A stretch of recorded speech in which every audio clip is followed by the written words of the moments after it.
Hey again, everyone. Welcome back. It is time for another mailbag. Let's just jump right in. First one up is this one Electronics IC P1704 times 1 times 1. And this is $1.30, ordered November 21st, received December 30th. It is like, I think the 9th right now? The 9th. So, yeah, I don't remember what these things are, which I guess is a bonus. Okay, let's take a closer look at this. So what this is a 4-segment, or a 7-segment display, but with 4 characters plus the 2 little dots. I guess sort of designed to do, make a clock. But on the back there's a chip, so I believe it already has driving instructions or like driving circuitry. So I just got clock, DIO, VCC, and ground, and the chip on it is TM1637. And yeah, there's a little module, so it was cheap. I'm wondering how hard it would be to integrate into Arduino projects. Probably not too hard. And so I figured I'd give it a shot. So if you want to see this in a project, well, you better be subscribed. Next one up is another electronics IC, this time NN413 times 2 times 1. And I'm not entirely sure what's in here, so I think it's $2.15, ordered November 21st, arrived December 30th. And I think this one and the last one, Bulgarian Post.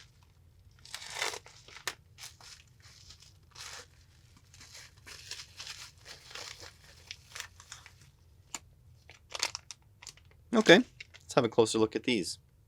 So I believe these are microwave sensors. So sorry for the loud noises while I get this out.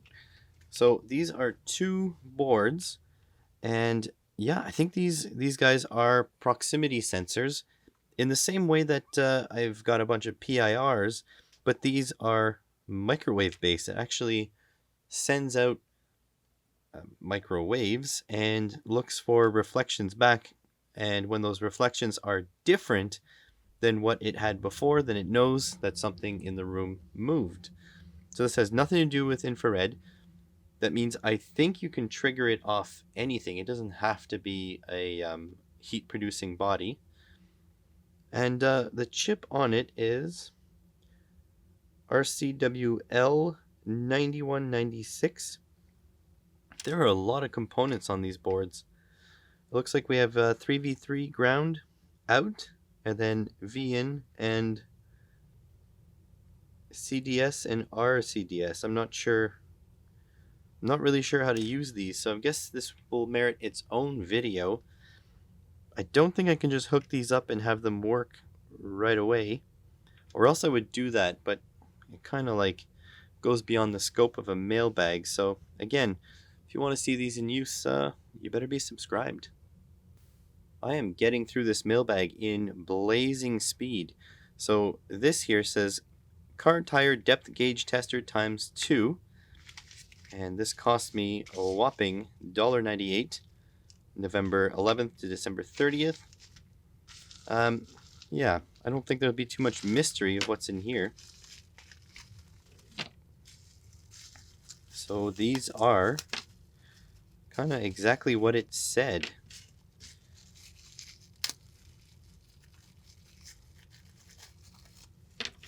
So these are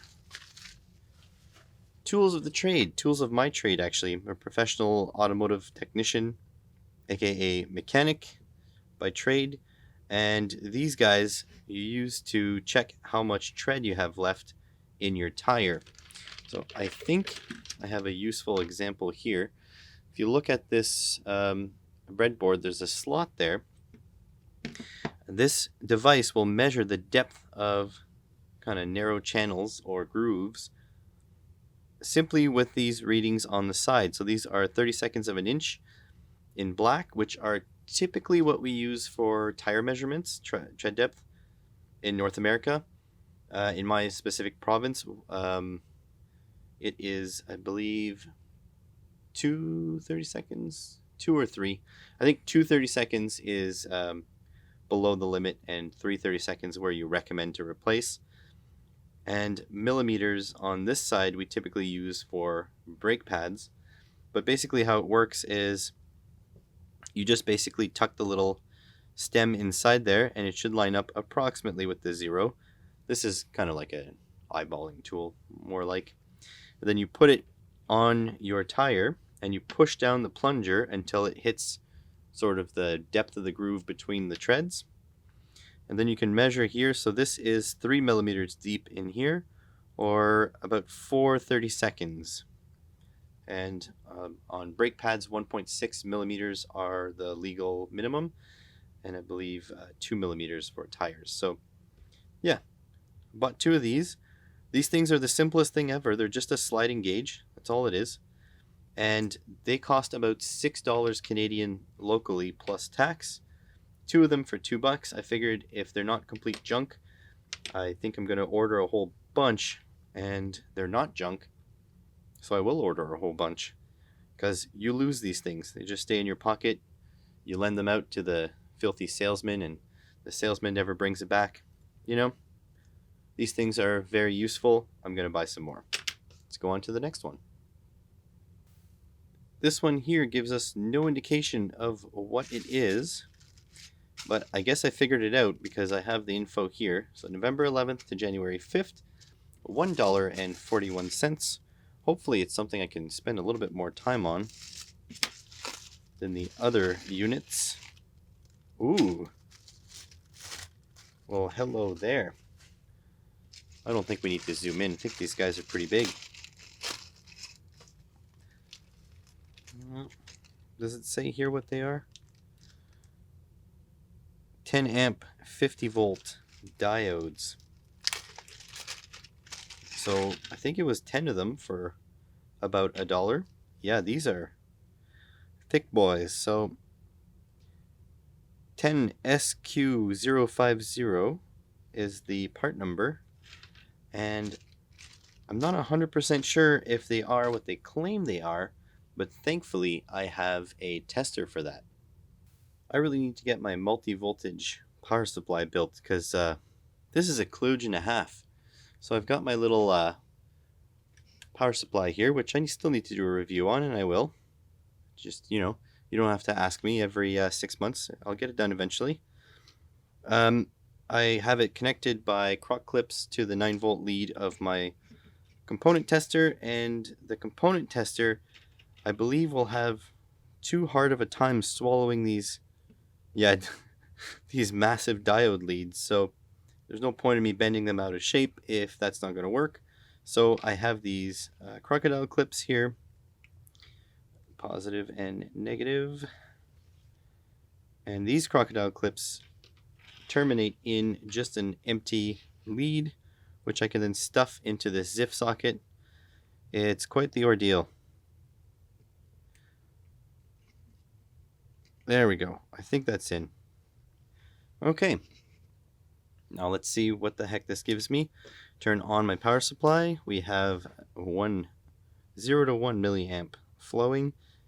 Hit the button and see what we get. Hopefully that's in focus for you guys. It is forward voltage of 200 millivolts. So these must be Schottky diodes then. Well, that's pretty good.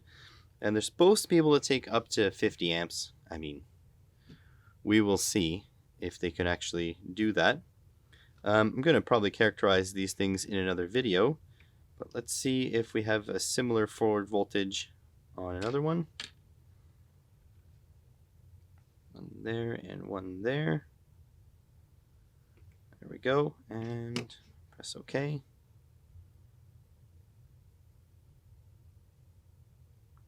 Yeah, 223. This one's giving me a little bit of a capacitance. Yeah, these are heavy-duty diodes. I have nothing in the heavy-duty range. And I do have solar panel projects planned. I believe, yeah, those solar panels never showed up, so I still have to figure that out. But other than that, these diodes are going to be a good addition to the collection. On to the next one. And last but not least, we have this one. It says starters times 1. Struggling to remember this. Yep, that's why. It's been 6 days, so obviously I wouldn't remember what the heck I looked up 6 days ago. Yeah, honestly, starters. I don't know.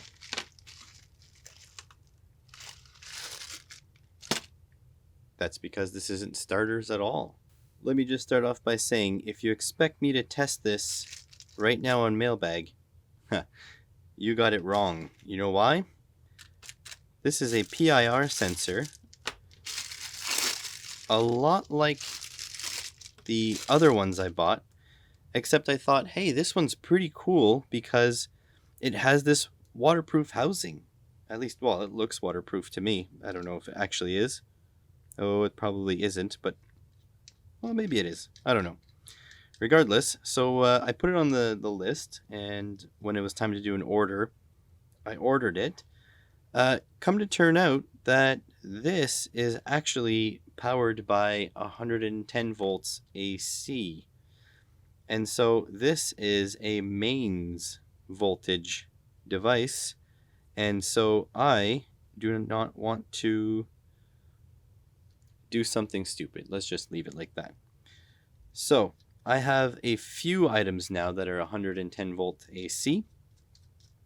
This being one of them. A couple LEDs. There's a few things that are 110 volts AC. And they need my attention. And so pretty soon I'm going to have up a video on making a sort of safer way to connect to the 110 volts. And by safer, I mean more convenient, I guess. I don't know if it's safer. I don't know if you should take any advice from me. What do we have here? Can I pull it? Oh, I can pull this out. Nice. Oh. Fancy schmancy. Look at that. I don't know if these caps are charged. I highly doubt it because I haven't plugged it in. And they've been on the slow boat from China. Okay. So that's definitely the PIR module there, sensor. But looks like it's obscured by this. That's an LDR, light dependent resistor. Looks like it has a bridge rectifier there. The big package on the back is C106MS. Very interesting. Oh, don't know if you guys can see that. Let me see if I can focus you up. Maybe not. How about there? There's a crack in the solder here. I'm not sure if it's supposed to be soldered together or not. Oh, yeah, it definitely is. Looks like the neutrals are tied together. Because you see the neutral there? I have a tiny screen on the back of my camera that I'm looking through, so can't really tell if you are in focus or not. And this DW1 and L. Oh, neutral, neutral 1, line 1, and line. Okay, interesting. So this is definitely going to be a project after I've got the sort of AC setup figured out. Is this keyed in any way? It's not keyed. Very interesting. I don't want to move this LDR because I kind of want to see if it's going to work the way it was sent. Because it certainly feels like it wouldn't. That's very interesting. Well, I am itching to power this up. But I shan't because I want to build something to make it a little bit more convenient. And then you've got these wires here, which are tiny. Like, I can't see this switching more than I don't know, some milliamps. Well, that's pretty ridiculous. Huh. So let me know how much you want me to do this setting up an AC voltage workstation by letting me know in the comments. How about this? If 10 people in the comments tell me that they want to see it, I will have the video up within a week of that 10th comment being posted. All right? 10 comments telling me to build my 110 volt sort of testing station thing, and I will have the video up within a week. Bonus footage. Yep. I'm going to add one more into there because I kind of glossed over the module things, because really I have no idea what I'm doing, so I need to actually do some research. Like you'll see some of my videos, I actually show that process. So I'm going to add one more for you guys that actually stay all the way to the end. So here it goes. December 21st I ordered this, January 7th I received it, so that was only a few days ago. And I paid a lot of money for this. So yeah. Anyways, here we go.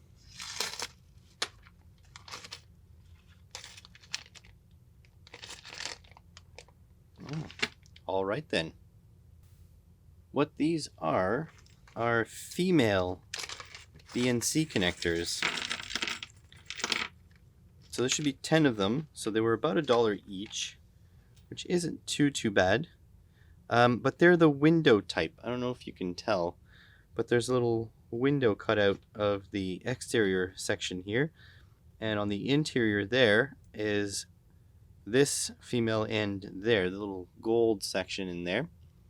And that's so you can lay the conductor through this hole into here, and then you can solder to the gold portion, and then you'll close off all the ends here with this ferrule here that goes over like that. And then you would put this whole thing into a crimping tool that looks sort of like that. So the reason I have these is because I want to try to make my own extension leads for my oscilloscope. The leads are either too long or too short, I find, on the probe ends. And so I kind of wanted to make custom length leads, and also to make custom sort of fittings. And so I need the female ends to do that. And so I ordered some. So I've got these, and if I go look into my big box of connectors, which is over here, connectors, I should have the male ends. Here they are.